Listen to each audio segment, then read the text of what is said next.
Good morning.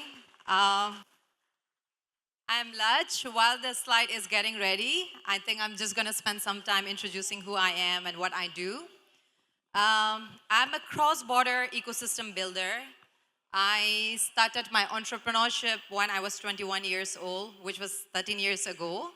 And it evolved into a whole group of companies intersecting between media, marketing, import-export trading, and real estate. And and we have diversified not only product-wise, but also we have diversified into very different geographic, geographical location. So today I'm going to talk about building businesses in Asia before I scaled my business to Dubai, basically Middle East. Um, so this is me, co-founder of Icarus Group of Companies and founder of Manal Property Advisories in Dubai. Since 2013, we started a media company in Myanmar. We are the first ever women empowerment media outlet in Myanmar. And that was the time when Myanmar got its first ever democratically elected government. So you guys can imagine how we had like all these dictatorship, and all of a sudden now the wall is like opening up for us, a lot of infrastructure coming in, multinational companies coming in. So there was a lot of hope, right? So I started building a women empowerment media outlet because back then women empowerment was not a buzzword like nowadays. Like every company is like now using it whether they believe it or not. But back then it was like very genuinely needed in the market as well. And we are the digital first media outlet because whenever there is mobile phone, we make sure the content reach to people, irrespective of where they are, where they live, geographical location. And so we started a women empowerment media outlet and then grew into very different diverse media products. And we now have the marketing company as well, which basically is all about like crafting creatives and like doing the productions for the companies. And Icarus merchandising, which is basically coming up with like high functional D2C products. So in this one, later I'll be talking about like the importance of e-commerce and like social commerce and the importance of diversification in this time and era. But basically we started as a media company, slowly evolved into 5 different media products. From that onwards, marketing company and the merchandising company. So each of these stand as silo companies at the same time like feed into each other. So it's kind of like an ecosystem thinking. How we started. So this is the picture of us doing our first ever election back in Myanmar. That was the first ever time we voted, like in 2013. So before that, if you have lived in a country which didn't have the democracy, then you know the importance of the freedom, especially when you have the taste of it. When we were young, we were spoon-fed, like the education system was very bad, that we were never encouraged to think on our own. But now that the country is opening up, we decided to take the responsibilities on our tiny shoulder to start educating people, to start giving people the education, the accessibility through the social media platform that we never got on our time. So this is my family, my siblings. So we started to take the responsibilities, and that is how we build the whole media portfolio. The first 2 are the Women Empowerment Media Outlet. Now we reach out to 11 to 12 million people out of 54 million population, which is basically like 1/5 of the nation.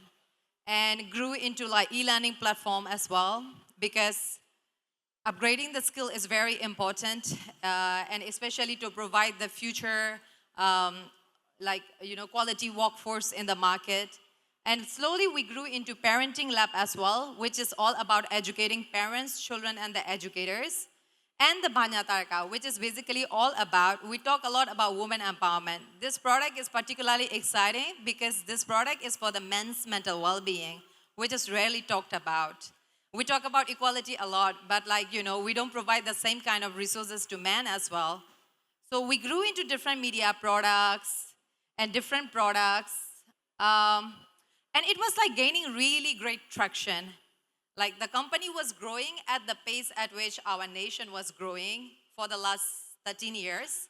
And all of a sudden, we woke up to February 2021, what we thought was just another normal day.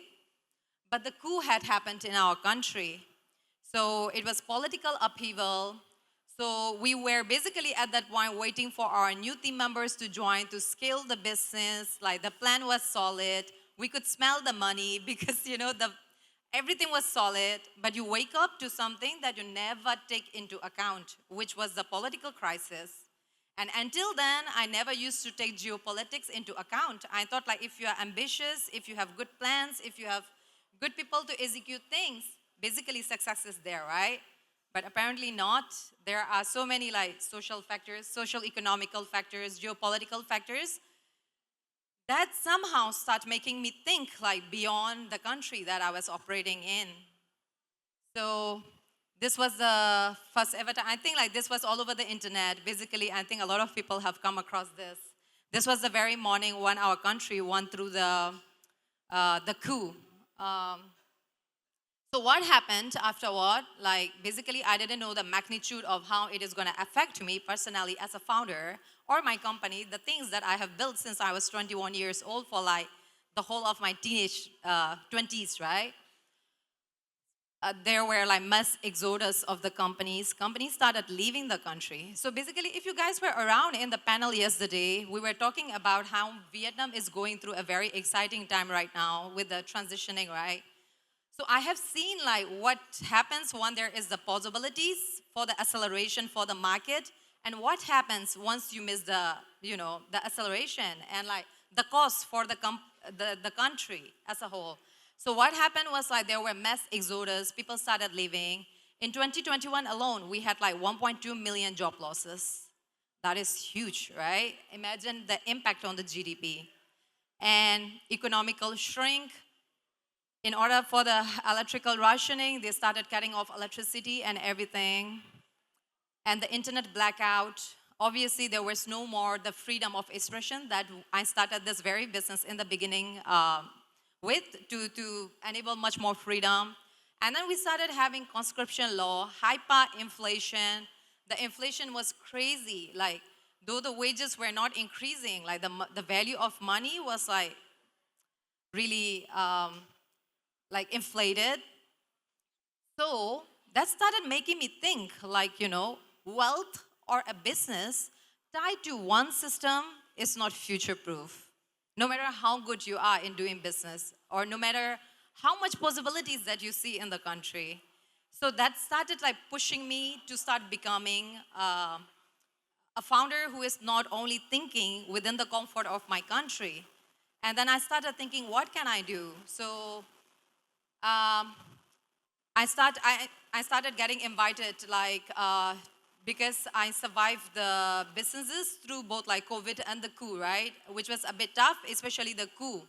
And I got invited to speak in Hawaii for University of Hawaii about resilience, and like in Norway in the Freedom of Expression Forum and all these kind of things, which is amazing. Everybody was like, oh, your resilience and endurance is inspiring and everything. But inside, I was like, thanks, but we got to think like something that is sustainable. So, and I also value like discernment and like data-driven decisions. No matter how flashy and good your business is looking outside, how is it like going on in the inside? How is it affecting your teammates? What is the morale of the teammate? So if you are operating in a country like Myanmar, you are not managing people through just from the textbook, right? Like we have MBA, leadership, and like management, all the textbook material, but you cannot lead in the same way because people are going through a lot of things. So not only managing employees, you start having to think about how to be there for them and how to understand them, and like it takes entire different level of leadership, which we were never taught to. And yeah, so I started thinking like where and how do I pivot? Because if I just continue the media and the marketing, the company was definitely gonna die.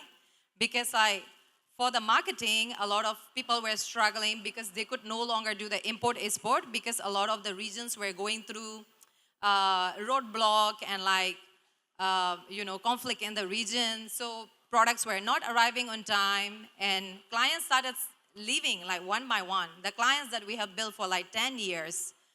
So we started thinking like when and where to pivot. And that is where I started thinking about diversification. So last few years, we have done diversification in 2 ways, 3 ways actually. One is product diversification. Like how do you make sure, like if one service stops, the rest of the company doesn't die? How do you future-proof your company through different services or different products? And number 2 was, okay, if one country and the policy and the system break down, how do you make sure you don't die or the company don't die, right? So that was geographical diversification. And as a founder, it not only needed me to operate as a founder, because I was operating in Dubai as well. And Dubai is a like social commerce industry. Like everything is like social based and everything. So I started becoming a creator as well when it comes to financial well-being and like all these kind of things. So it not only requires you to diversify the products and the geography, but also your position and the title. And that's one, like I started looking into very different market after the crisis. I came to Vietnam as well to see like if I should be expanding my business in Vietnam. I was in Singapore, Malaysia, US. I lived in like different states to see like the context of like what it feels like to operate in a place. And deep down, I was feeling like, oh, I no longer want to go somewhere where there's a lot of volatilities because I have already seen the risks of like concentration in one market. And I was like thinking, okay, I have already built this business, like media business, which was changing a lot of lives. It was enabling people. A few people would just even come to us saying like, hey, I was having this suicidal thought.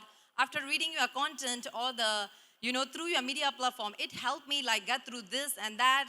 So it was like not only running as a business, but it was like a business which was very impactful to the society and the community. So I was feeling like, okay, we have done this for last 10 years. And then we got recognition for that, Forbes magazine, and like getting invited to all the event and conference as speakers all over the world. And then now I'm back to square one because of the crisis. And then I started thinking like, if I go to another market, will I be able to start from zero again? Because starting from zero takes a lot, right? It's a lot of like energy, effort, courage, and everything. Then I was like, what if I fail in another country? I have already succeeded so much in my country, right? What if I fail? Then I came across this quotation which says, like, don't take yourself so seriously. You're just a monkey with a plan. And then it is funny and silly, but I was like, yeah, like, if I fail, what do I do? Like, I will find a method that didn't work. Then, like, obviously, I'll figure something out, right? And then I went to Dubai, basically in the beginning to diversify my investment portfolio. And then when I started seeing, like, a lot of people in our country where, because the inflation was like crazy, right? And people started like investing in other countries to hedge their money against the inflation. What happens is like they don't get enough information on time, so they do whatever is accessible to them or what they think is right or what other people are doing, which is investing in Thailand, which doesn't make sense because Thailand market is like minus 23% last year, 2025.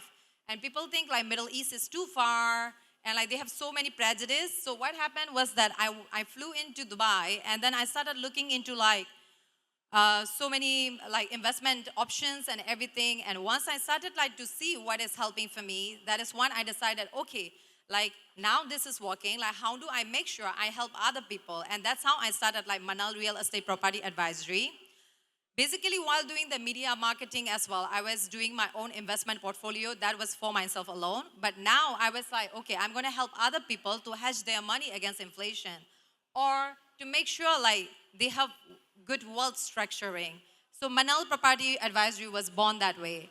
And this all make me think how in a world defined by disruption, wealth diversification is no longer an option and it has become super essential. And that is the vision behind Manal. So this is where like we talk about building cross borders, and I think it is very important to consider all these points as well, where how do you diversify things in different market? How do you localize things? How do you hedge against the inflation? And how do you think from the political neutrality perspective to stay financially secure, or at least like in your investment, or for the sustainability and the future readiness? And now the property advisory that I have, Manal, is this because I have lived the downsides of concentration risks. I have built in a single market for 13 years, never look outside of my comfort zone because I thought this is going to go on forever, right?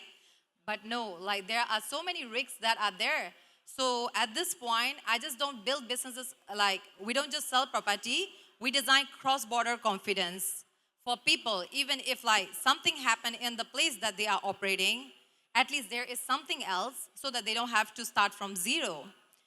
And why Dubai? Why did I choose Dubai? Because I was like going around everywhere before this.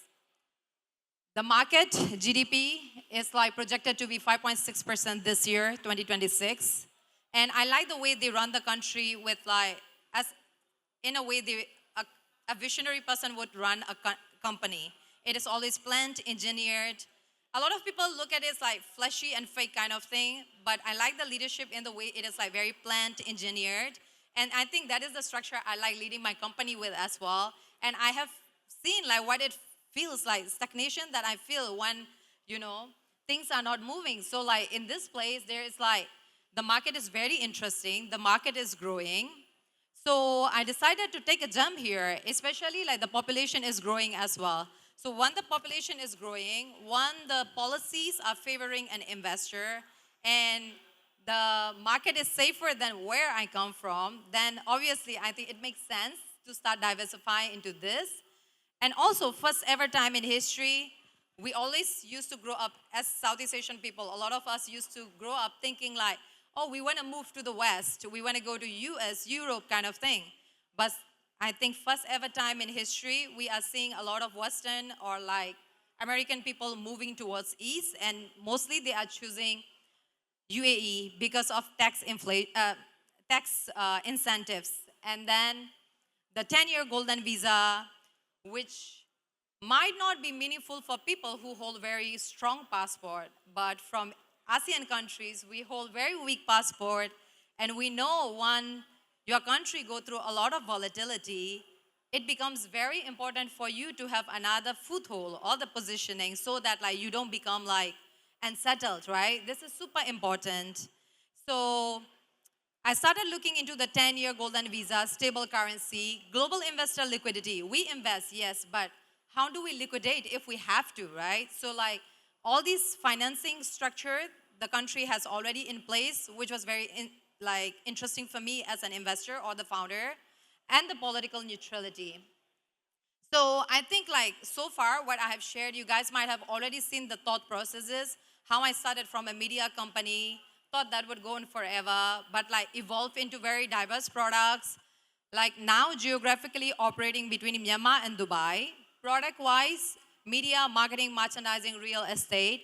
It might look scattered, but it is very clear because I consider myself as a bridge. Media, the bridge between information and people. Marketing, a bridge between products and the people. Merchandising, a bridge between quality products and the accessibility in a volatile economy. Real estate, a bridge between investment option and the currency depreciation, volatility, right?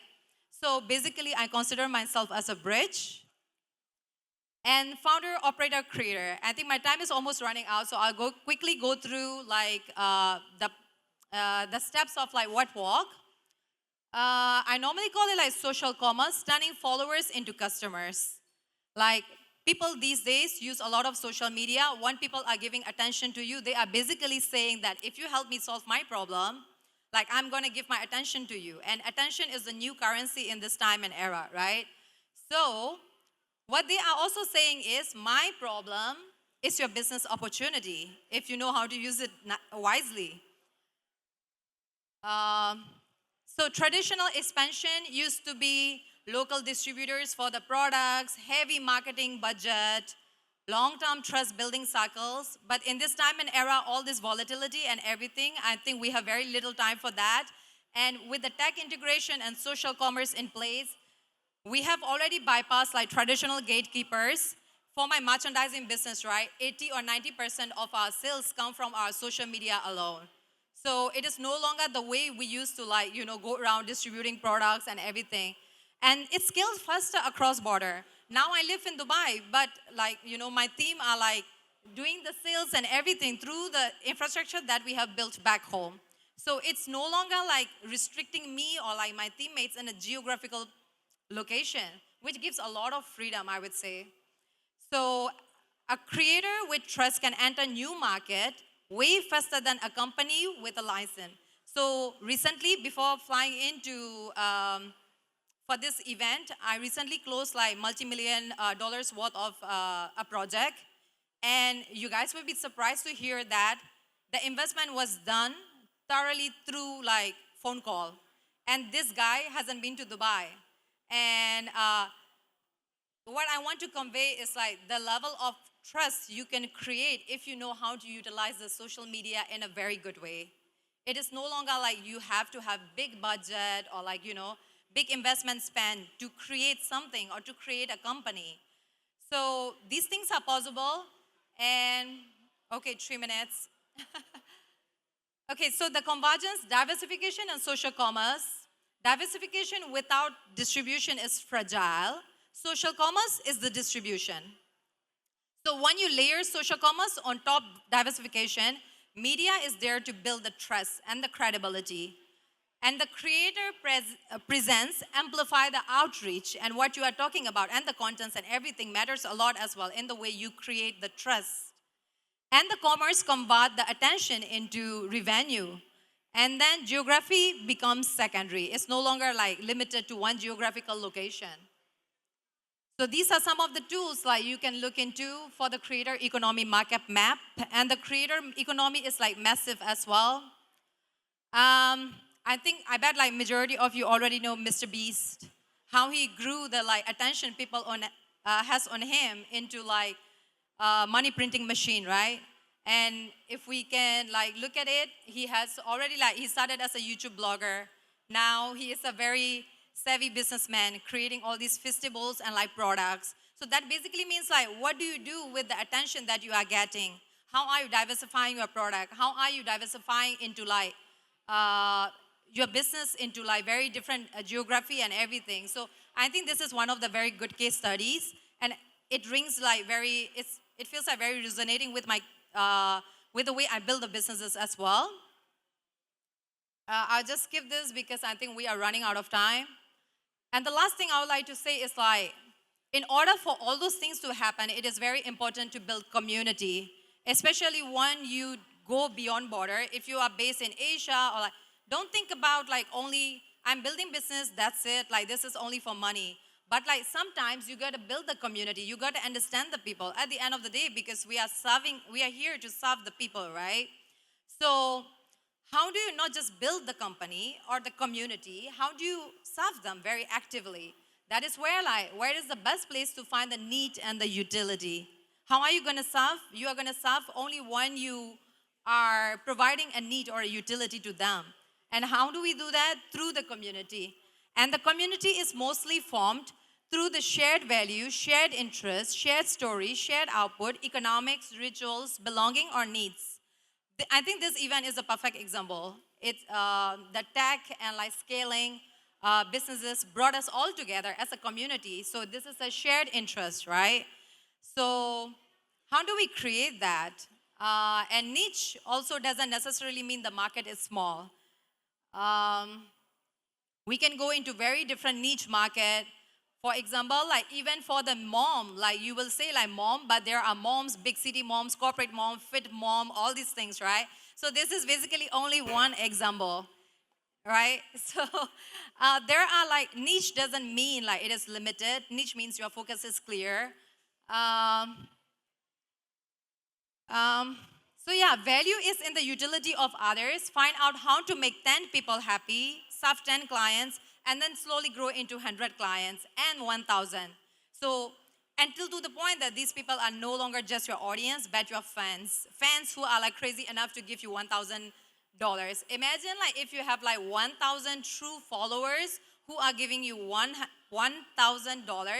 then it's your first ever 1 million. And once you have the money, it's easy to multiply that, right?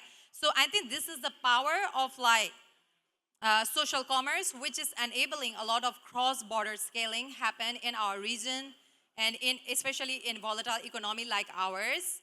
So yeah, I think my time is up.